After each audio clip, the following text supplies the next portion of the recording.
After record-breaking success as a money manager on Wall Street, Michael Steinhardt shocked the financial world, abruptly changing course and rededicating his life to philanthropy.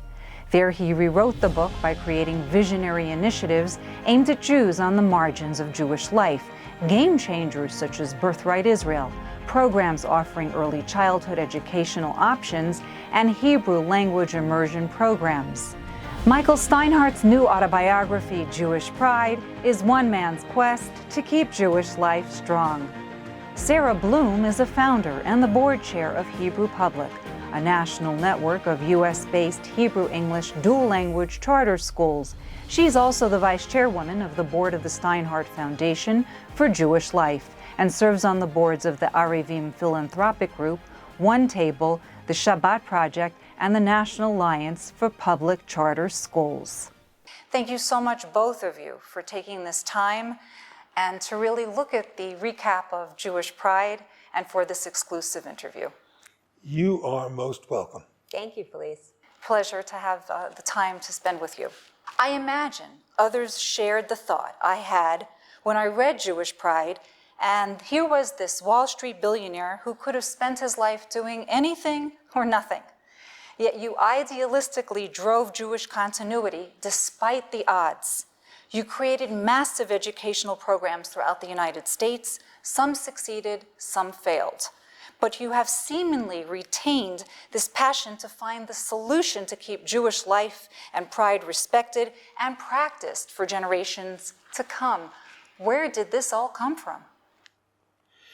It's a very good question to which I do not have a simple answer. But the phrase that I like to use in describing my goal is the Jewish future. I'm deeply committed to a stronger, more healthy, more innovative Jewish future. Yeah, it's hard to know. I think my father grew up in a time where most Americans in the 50s in Brooklyn knew they were Jewish. They felt proud to be Jewish. And even if people around them weren't so excited that they were Jewish, they wore it as a badge of pride. And I think as he looks around now, not just at my generation, but at my kids, at his grandkids, I think he sees that there's a difference, that there's such a lack of understanding of what it really means to be Jewish.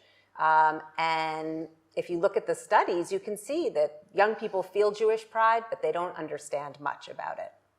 Your hand and your money saw the creation and, in your words, failure of building secular Jewish schools in the U.S. under a program called Partnership for Excellence in Jewish Education. Can an exclusively Jewish secular school succeed today? You know, I stopped for a moment there before I added the word secular, because secular is a real conundrum when it comes to this issue, because the overwhelming amount of Jewish education today is religious. And as we all know, religious Jewish education takes quite a few forms, but the forms that are most sympathetic to the idea of a secular life are the ones that are the weakest. And I'm not sure that's easily changed, but I don't have a great deal of empathy or sympathy for the reform movement, the conservative movement, and I think those two movements, which represent the great majority of the American Jewish cohort, are in trouble. When my father started Page, I think he had a dream that he would open Jewish schools all over the country, and that there would be hundreds and hundreds and hundreds of Jewish day schools. Some would be more secular, some would be more religious.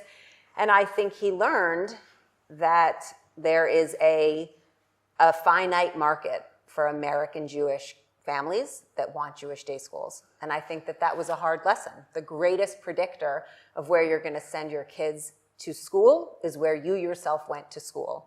And the overwhelming majority of American Jews have gone to public or maybe prep schools, but they haven't gone to day schools. And even if you give them tuition for free, they're not sending their kids to day school. And you don't give them tuition for free, because that's not the way the world works, alas, alas. Would that have changed anything? Probably not. No, I don't think people send their kids to Jewish day schools because they're inexpensive, or in some cases very expensive. It really is a matter of values, and that's the issue. Through your Jesse programs, the Italian Reggio Emilia education model played a vital role in teaching some 8,000 children in 32 schools located in JCCs and synagogues throughout America. You said that the collection and analysis of data was crucial to every project. What were your findings in following these students? In the Jesse program, what we found was that they could work if they became a family-oriented operation. If parents and perhaps even grandparents were engaged in this process, because the process was very different from that of the typical American Jewish day school. And in retrospect, I wish we had stuck with it longer and were more persistent and had more money. But we didn't have those resources.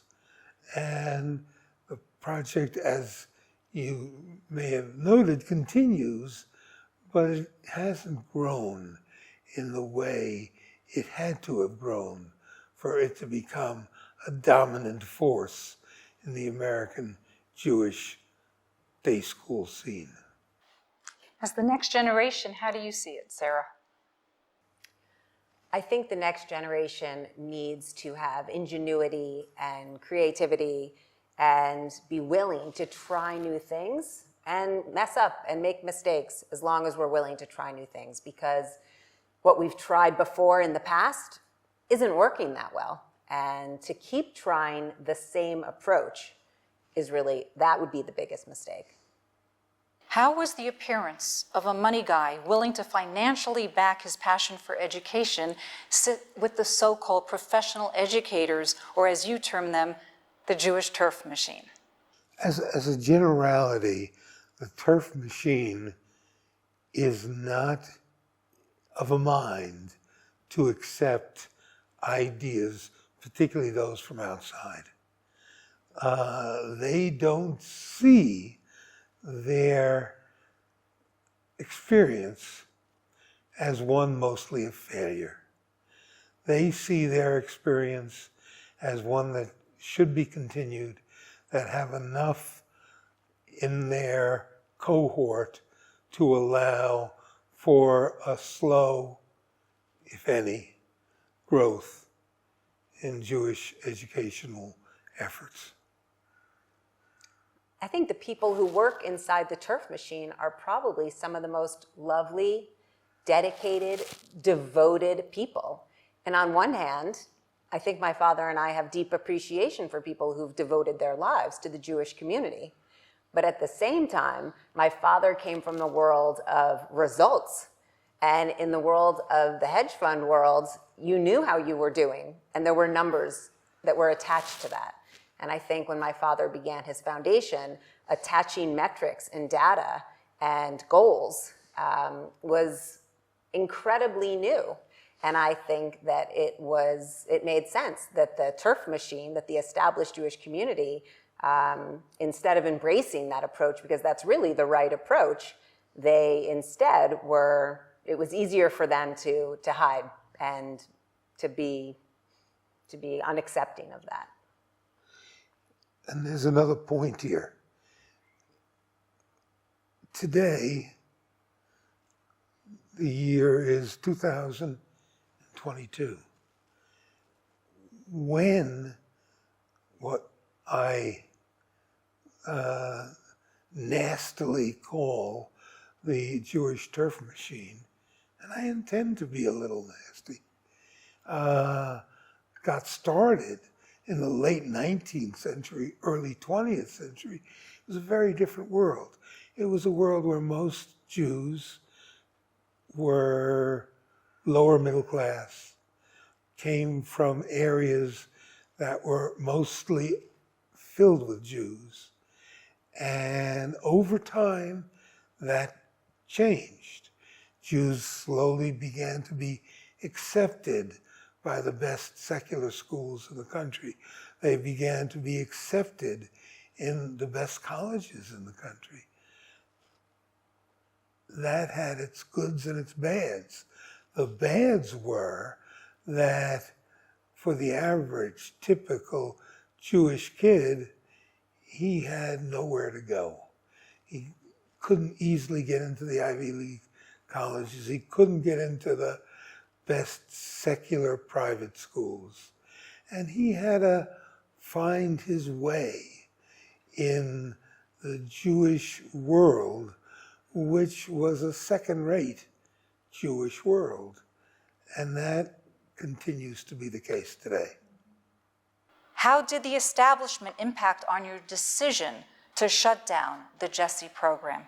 Well, what we tried to do with most of the things we started was to set goals and put a time frame on those goals. And if they didn't succeed, either financially or numerically, in that time frame, we became perhaps too harsh on ourselves and tried our best to live up to the initial commitments in terms of time and money. I think one of the great lessons that we learned over the course of however long, this 25 or 30 years of working in this area, has been to bring in strong partners that are equally committed to the kinds of work that my dad is doing from day one.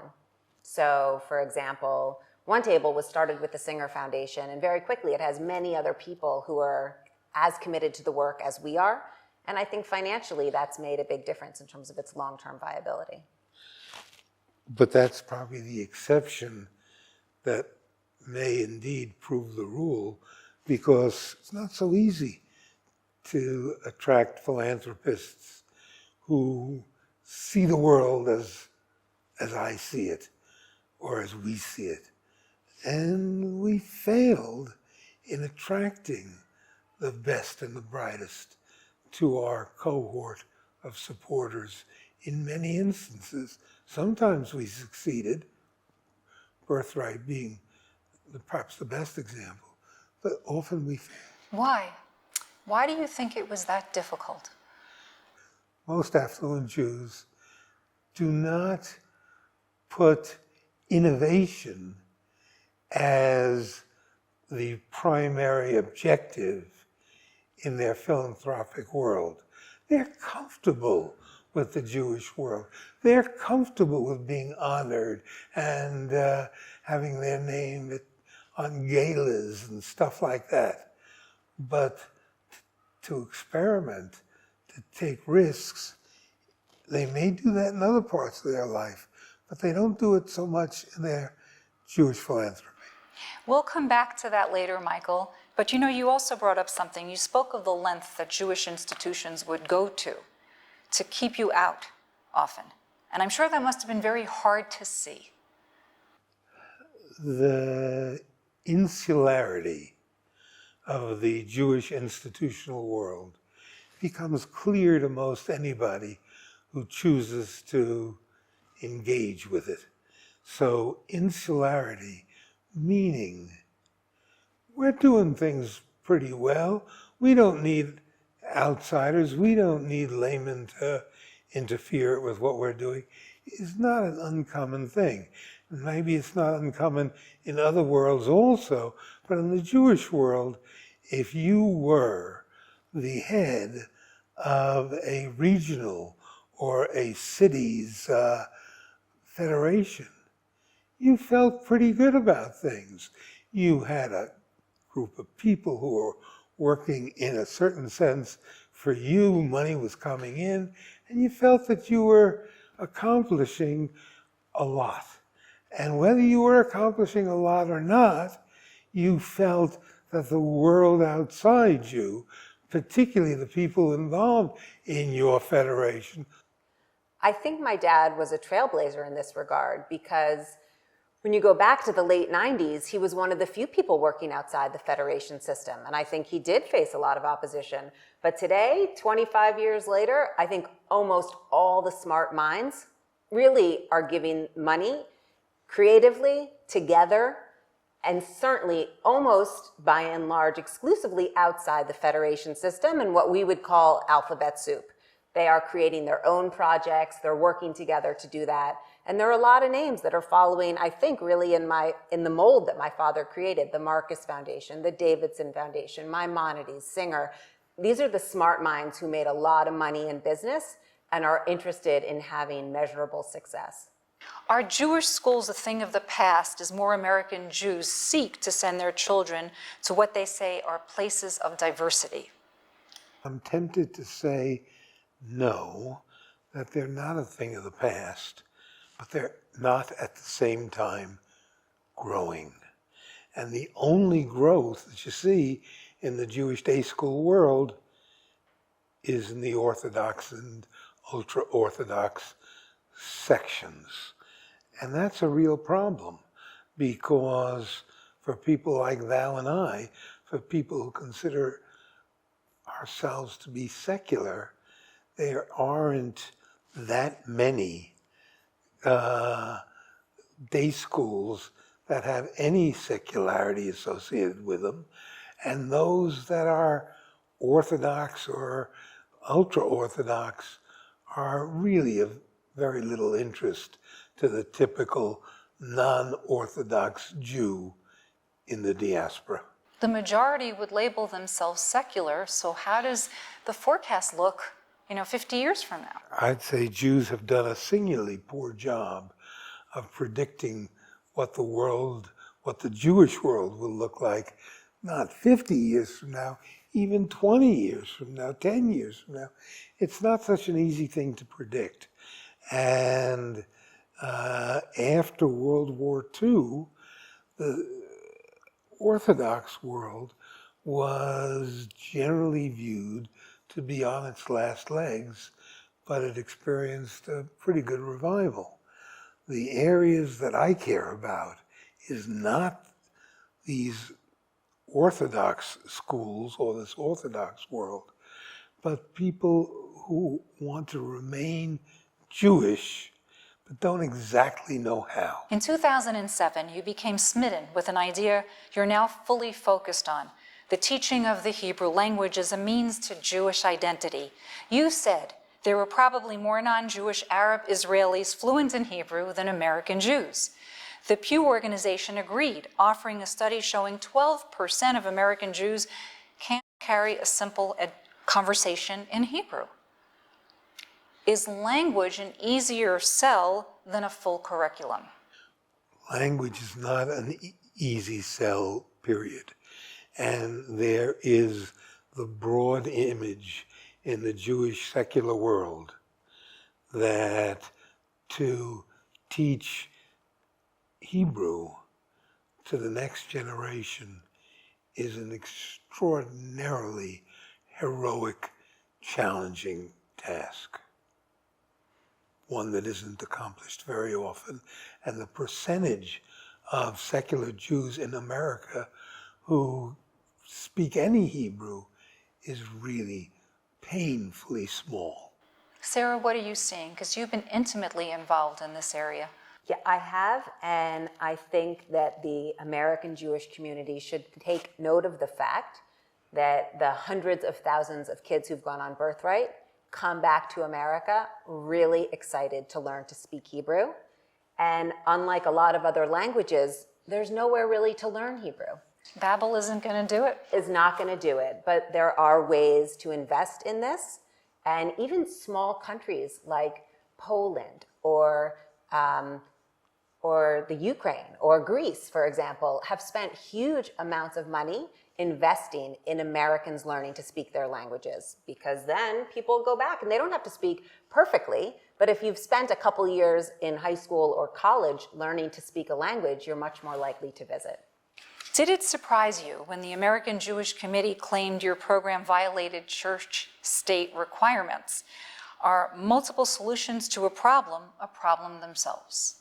I'm aware of their criticism, but their criticism got nowhere and should have gotten nowhere because it was sort of dopey, forgive my saying it.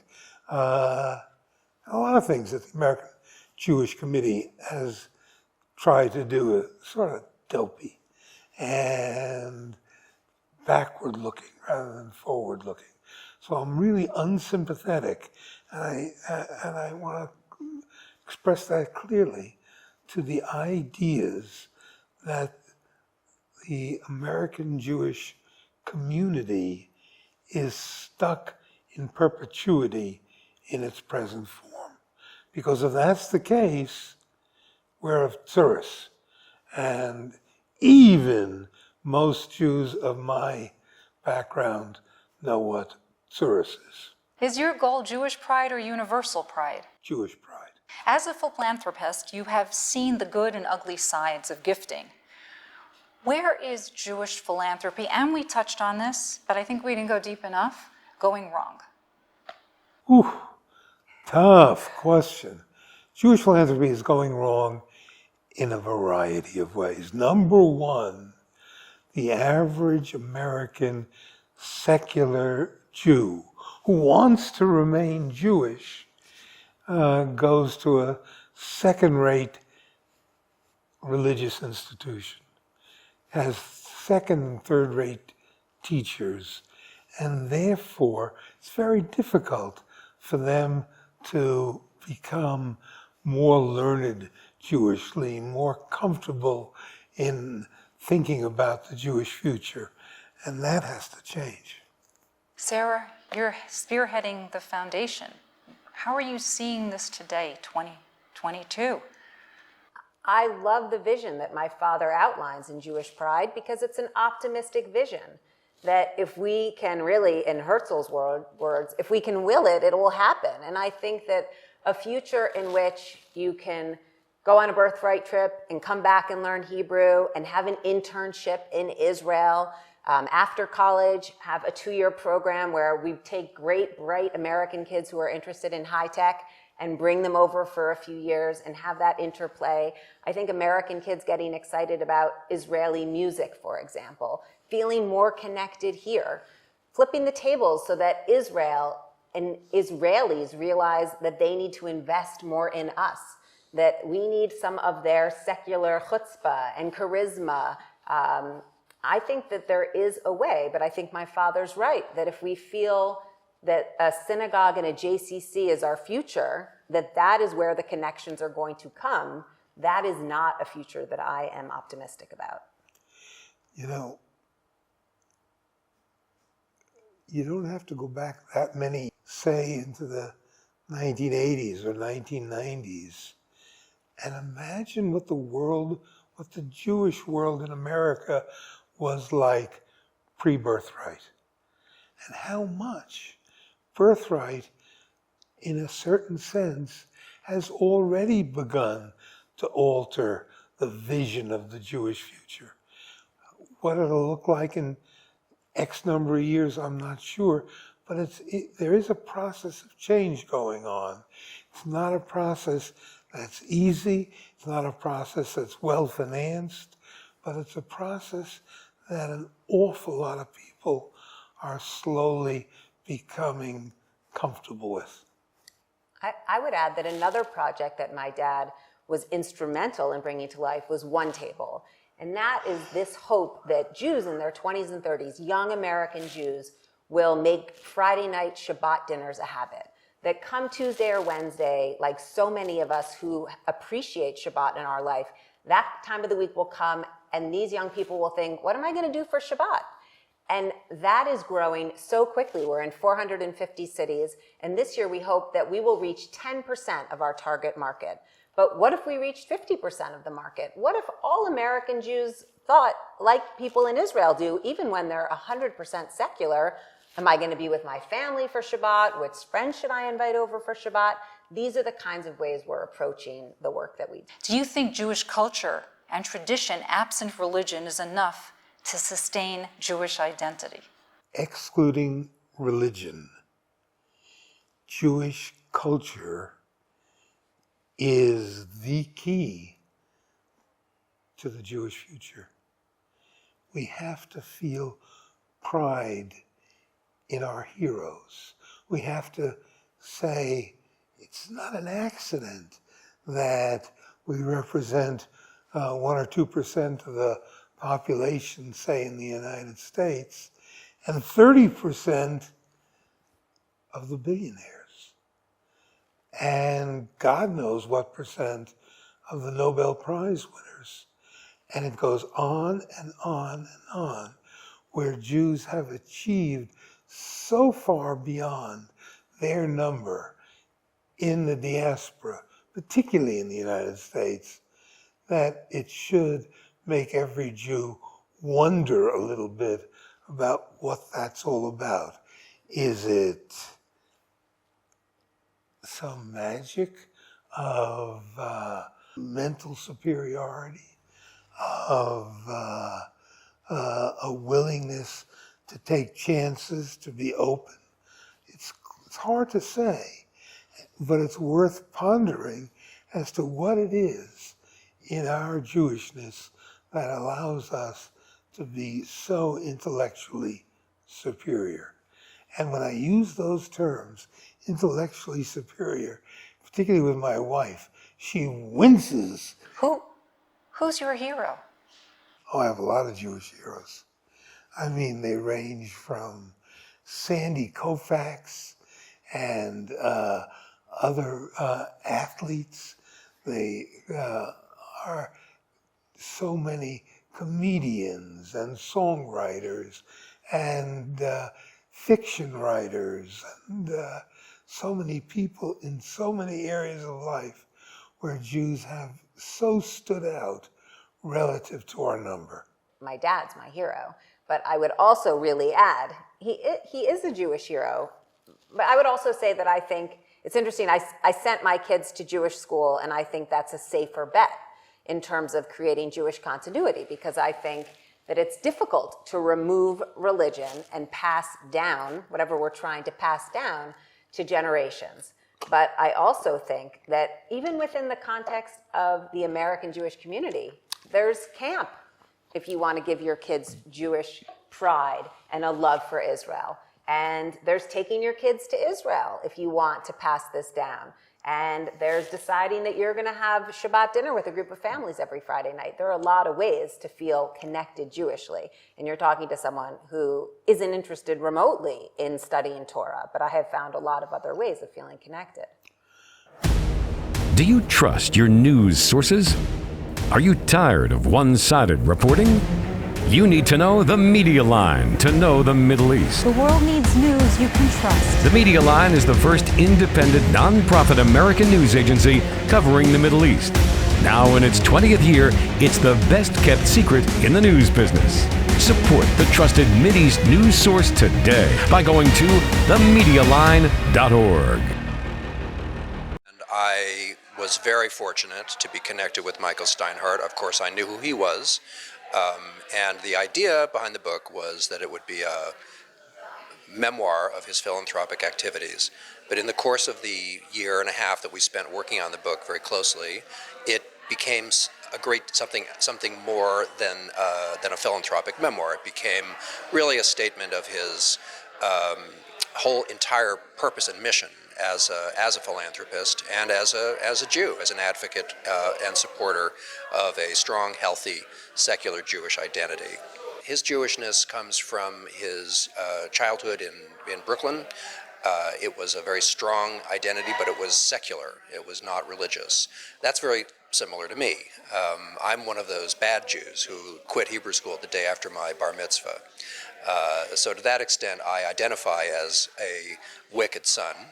And Michael is also that kind of person, somebody who really speaks out controversially, forthrightly, makes his opinion clear, and really doesn't mind whether people like it or not. So I was just very excited to be able to work with a person of this stature who is also free in the way he thinks and speaks. But that brings us back to the question of Jews and religion. It seems to me that those Jews who truly are religiously committed are in decline. And that's nothing that I particularly feel good or comfortable about, but the fact is that today the number of Jews who refer to themselves as Jews of no religion is growing very quickly. I, alas, happen to be one of them.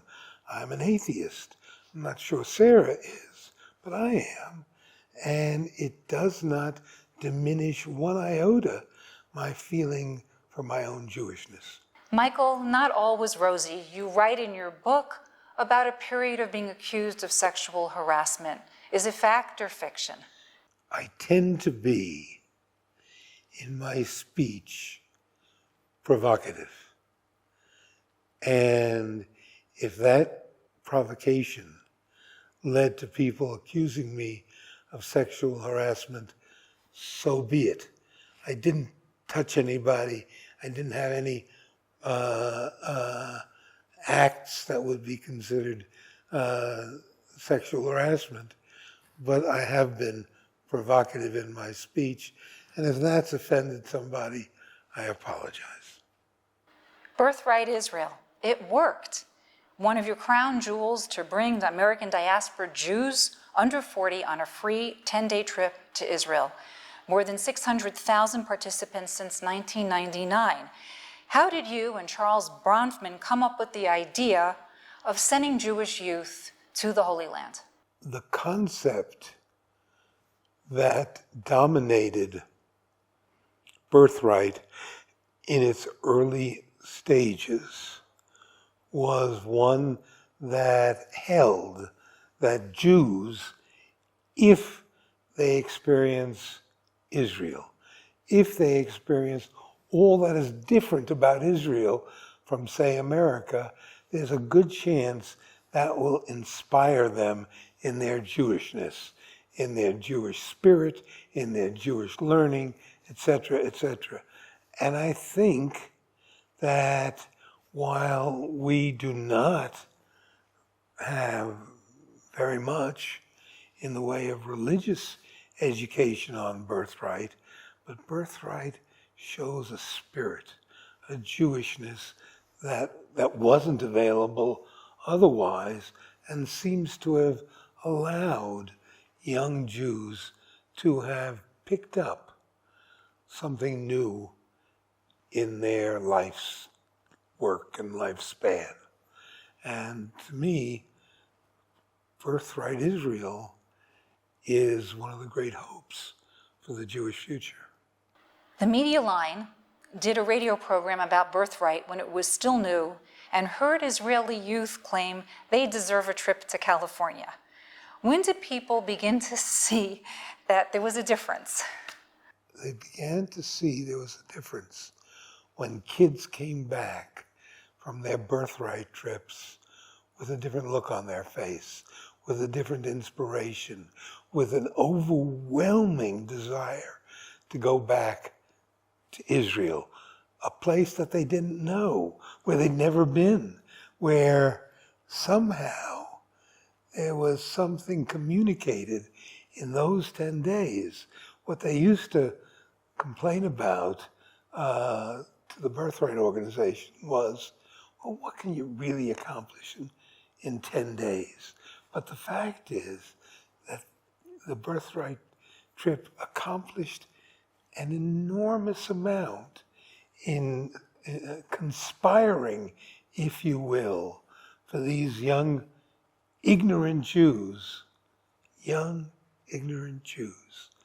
to somehow take pride, Jewish pride, in their future. The government of Israel, and in particular Prime Minister Benjamin Netanyahu, agreed to cover 1/3 of the cost of the Birthright program. Did subsequent governments understand and value the diaspora relationship the same way? Yes, you are right that Netanyahu was the first, and it was probably more courageous of him to have done it. But whoever followed him in the prime ministership of Israel equally committed that share of the birthright costs to the government of Israel. And it's been really very good. And the government, each government of Israel, left-wing, Likud, etc., have really stood by birthright, even in times of economic difficulty for Israel, and paid their share. Can you put it in perspective, because you're talking $140 million overall budget? Yeah. The Jewish Agency participated in a very finite way. Correct. So just share what that looked like.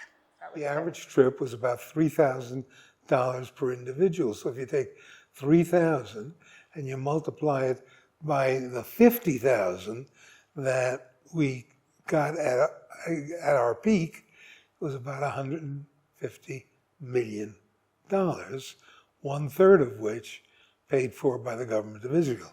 And that number is slightly too high. It probably was the 140 million that you referred to. But we're up there. And the government of Israel and the facilities in Israel don't easily allow for much more than 50,000 American or non-Orthodox Jews from all of the diaspora to get there, to have the resources to find hotels and buses and tour guides and all that was necessary for this vast influx of young Jews to the Holy Land. Sheldon Adelson was the largest birthright donor. He poured more than $100 million into the program. To some, this label birthright, according to Mr. Adelson's well-known political beliefs, is that a fair assessment? Sheldon made sure to separate his own political views from his philanthropy, at least to birthright. He was really good in that respect. And I think he did a great service to the Jewish people and did it full-heartedly without there being much, if at all, political consciousness in what he did. Thousands of young people have been exposed to the birthright formula. Looking back, is there something you might have done differently? The fact that birthright had certain rules. One of the rules was that we were not in the business of creating aliyah. There were some kids who did stay in Israel. Most came back. We were not in the business of creating marriages. All went as singles, and most came back as singles. But we were in the business of helping to foster the spiritual creation of young Jews. And that we did. And that was a very important thing. And that happened without romance, without aliyah, and with no more than a 10-day trip, sitting mostly on a bus. I think at the foundation, we have spent time thinking about the fact that birthright has been the single most successful idea or organization in the last 20 years. But where does that leave the American Jewish community? The kids go on birthright, they come back, they're excited, they're sprinkled in some magical fairy dust, and they come back, especially in the early years, to the exact same community that my father has described, with a sort of average synagogue and maybe an OKJCC, but very few innovative ideas to capture their imagination, to bring them ideas of what Jewish or Israeli culture look like. News needs trained journalists. The Media Line, the first American nonprofit news agency covering the Middle East, has mentored scores of students from prestigious American universities and around the globe. We are one of the best kept secrets. Universities are partners. Students receive credit. In order to bring you trusted news, we need support for our future journalists. Please make your tax-deductible gift today. Go to themedialine.org. That's one thing about Jewish pride. When I read the book, which I did, of course, 3 or 4 times, I felt it was our life right in front of us. I couldn't believe that he was able to get this down. David Hazoni has been a great partner in this, and David Getzelman has been amazing because he has the memory of every single event that ever happened. And I think that Michael was restless and uneasy till he got this down on paper. He really wanted to express what he's done since he was 54 years old to the present in terms of the Jewish world. I would say that living through Birthright was very exciting because he got so much opposition to it from the traditional Jewish agencies, and people felt that it was Steinhardt foolishness. But I remember Michael was so insistent that no one paid to go on Birthright, that it's totally free, and he really stuck by his guns, and I think that that was a very big part of it as well. I feel so proud, and now that Michael and I are both in our 80s, every time I say this, I can almost cry because I feel that I've lived with a really great visionary and someone who's made a big difference in the 20th century. The naysayers existed and persisted. The New York Times, Samuel G. Friedman were among those who attacked Birthright, and in particular regarding free trips to Jews who were presumably could afford the trip. Leonard Sachs, a social psychologist from Brandeis, became your mastermind behind the data operation. Did an all-expenses-paid trip to Israel, looking back now, can you unequivocally say it paid off? Yes. Yes. And the fact that it was a free trip became really important because kids would not have gone if it were a trip to Italy or Ireland or even to Israel, if it were part of the Jewish institutional world. This was a trip that the kids would never have thought of. Israel was never, until Birthright, the most popular destination of young American Jews. But with Birthright, it became that. Looking now in terms of assimilation and where the Jewish world is this one of the answers for assimilation? I think it is. The number that we tend to use is that in the most recent Pew Survey data, between 60 and 70% of Jews who marry out. That's a profound and sad increase over what used to be the case.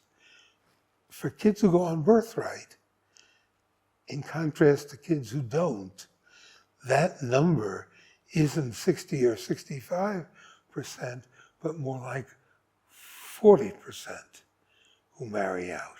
So that's a big difference, and it shows that Birthright is having its effect on the Jewish future.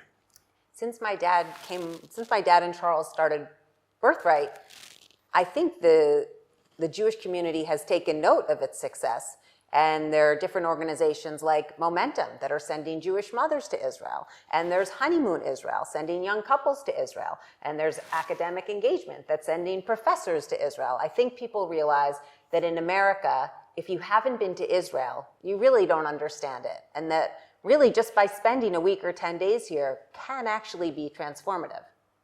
Sara, anti-Semitism is growing at an alarming rate on college campuses. From all your mammoth endeavors, and I mean collectively, what is needed now to arm students with the ability to fight the intellectual battle and preventing it from becoming more than that? I think it's a difficult time to be on campus in America. I think any nuanced conversation is rare and complicated.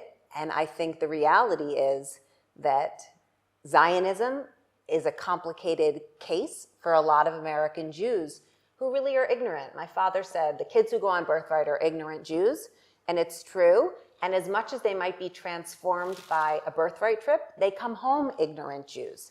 They don't know that much. And I don't think that we've come up with the answer as to how secular American Jews become educated. I think that's a big question mark that we need to think about, because I think kids need to be on campus and understand who they are. But the reality is that right now on campus, everyone's narrative is valid. History doesn't seem to matter that much as feelings. And it's a very difficult time to be facing anti-Semitism on campus. Michael, how do you define Zionism?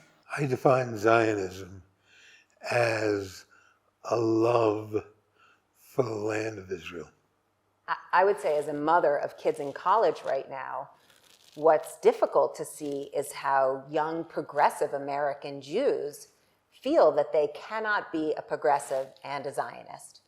And I think that will also take a fair amount of untangling for people on the left to comfortably say, yes, I love Israel. Golda Meir was an original progressive Jew, but most American Jews don't understand that. Has the word been bastardized? I mean, that's really the question here. I don't think so. I think, if anything, it's been diminished because there are a fair number of American Jews, either because of ignorance or because of some negative sense, don't feel comfortable calling themselves Zionists. I wrote a story on the Palestinian birthright some years ago, and the creator told me they learned of the idea from your program. How does that make you feel? Fact that the Palestinians are trying to get their own nationalistic sense is something that we have to accept and should accept. And I wish that they would not, in that nationalist fervor, become so anti-Zionist, but they are, and ultimately we'll have to deal with that too. You address the difference in the marketplace between Orthodox and secular programs. You have a strong affinity or work with Jews who are observant, as I mentioned Yitzhak Greenberg earlier, the late Rabbi Shlomo Carlebach, Richard Joel, who was the Hillel International CEO. What attracts you, a secular Jew, self-described as an atheist, to religious leaders? That is a very good question, because I can't avoid the conclusion that some Orthodox Jews have characteristics of leadership that you don't find in the non-Orthodox world. And I am attracted to that because those people, those that you mentioned, have a certain spirituality. They are committed to being Jewish. And when you think about the Jewish future, what we need more than anything else is young people who are committed to the Jewish future, who care about being Jewish, who've learned enough to understand that that you have to put something meaningful into it in order to be a Jew through your life. The power of the meal. You spoke about one table. By 2018, one table reached 60,000 seats at the Shabbos table. By 2021, the annual budget for One Table is around $7 million. What are you projecting in the next 5 years? Over the next few years, we hope to reach many, many multiples of the 60,000 number. We're already reaching close to 200,000 right now in 2022. And I think we would like to reach even double that in the next few years. The One Table board is struggling with, should our resources only be devoted to people in their 20s and 30s? What happens to young families who need support to have Shabbat dinners? What happens to empty nesters? Shabbat is really the answer that many American Jews who are lonelier than ever are looking for. Loneliness is something that has not left the Jews unaffected. The Jewish loneliness is probably typical of American young people loneliness, and our sense is that One Table effectively begins to deal with the question of loneliness. Long term, can Jewish identity survive the American melting pot? If you live in, let me pick a place, Sacramento, California, there are a fair number of Jews, but there's only one or two synagogues, and the quality of Jewish education is poor. So in a lot of places where there are a fair number of Jews, a lot has to be done to bring them closer to their historic relationship with their religion. How did your early childhood shape Michael Steinhardt? My early childhood was, in some respects, very typical. I grew up in a lower middle class neighborhood in Brooklyn, and my mother and father were divorced when I was a baby. That was a little bit unusual in the early 1940s. But somehow,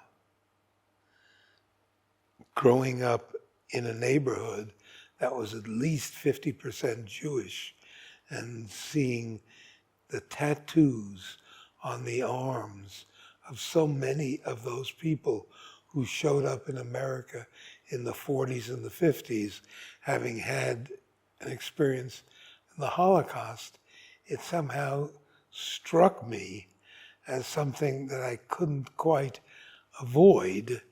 And not only couldn't I avoid it, but it made me wonder how there could be a supernatural being who would have allowed so many of our people to have suffered the way they suffered during that period.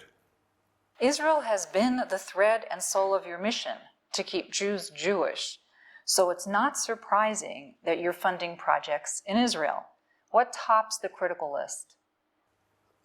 What tops the list at the moment, perhaps, because it's been so successful, is Birthright.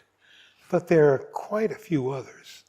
And for reasons which I don't entirely understand, I have been drawn to all sorts of projects that, for me, represent the possibility of a reinvigorated Jewish future.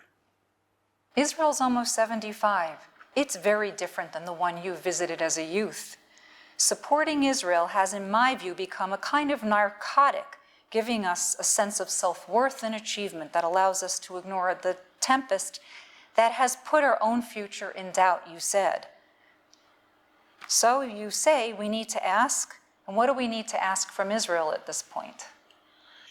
What we need to ask from Israel is a recognition that Israel is part of the broad Jewish world, and Israel can play a vital role in fostering the growth in the diaspora, which still represents the majority of the Jewish people. You speak about watchdogs looking at philanthropy within the Jewish communal world, and where are they? But my question is, Why is it that philanthropists often don't attribute the same valuation to nonprofits as they would their own business? People typically have a meaningful ego involvement in their own business, and typically much less of an ego involvement in philanthropy. And that's why I think that Jewish philanthropy strains to keep up with other Jewish activities. Sara, you've taken the helm. You're carrying on your father's vision. What do you really want to see? What's next? I think what's next is playing some role in helping shift the relationship between America and Israel. In the book, we talk about how a lot of Americans were raised with this view that we should help Israel. We need to buy Israel ambulances, build playgrounds. But that's not really the reality anymore. Israel's economy is on par with England and Germany and Japan, and it wouldn't make sense for any community to be helping those countries. The reality is that the American Jewish community at its soul is sort of slowly dying on the vine. Not everyone, but the overwhelming majority. And we need Israelis to revive us, to reinvigorate us, to enliven us, to inspire us, to reach out to us in partnership. And I think helping more Israelis understand why they need to do that is something that we at the foundation are spending a lot of time thinking about. I also think we're spending a lot of time thinking about what kind of educational initiative could happen in America to help young Jews understand who they are. They feel Jewish pride, but what does that mean? How can they articulate it? How can they become more educated, more knowledgeable? Your family stood by you, Michael, all these years with all your creativity and your passions and your vision. It must have taken a toll. No, it's been remarkable how committed my children and grandchildren appear to be to the Jewish future. Now, maybe it's the fact that Sara, who has 6 of my grandchildren, she is herself committed, and she sent her kids to day school. One of my other children has very little Jewish involvement.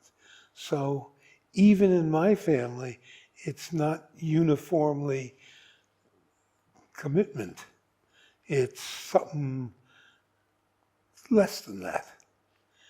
But that doesn't mean that much to me, because I really care about the Jewish future. And I care about it independent even of my children. My father's creativity and passion has been an inspiration for his kids and his grandkids. And if anything, I think we are in awe of he's about to be 82, and his continued dedication to the cause. I don't know anyone else who's up at night worried about the Jewish future. And I think I know a lot of people who are up at night worried about their children. And I think I know a lot of people up at night worried about their business. But this man is most of the time not worried about his financial positions and not worried about his children. He's worried about Jews all across the world, American Jews, secular Jews, Jews from Uruguay, Jews from Mexico, Jews from America, and what he can do to move the needle. And I think for all of us, we look at that and are in awe. Michael, you've envisioned safeguarding and saving a Jewish world. Many religious Jews would marvel at your care and tenacity. Have the results met your vision, and has your quest brought you closer to God? The quest has not brought me closer to God. Sometimes I sort of wish it had, but the fact is it hasn't. In terms of the broad quest about the Jewish future, forgive my saying it, but that brought me closer, maybe, to some God that I don't exactly believe in, but but I feel that there's a nobility in thinking about the Jewish future that I don't find in very many other places. Michael Steinhardt and Sara Steinhardt Bloom, thank you both so much for taking the time in this very extensive interview, looking at your new book, Jewish Pride and Philanthropy, with American Jewry and throughout Israel. Thank you, Felice. Thank you. Thanks.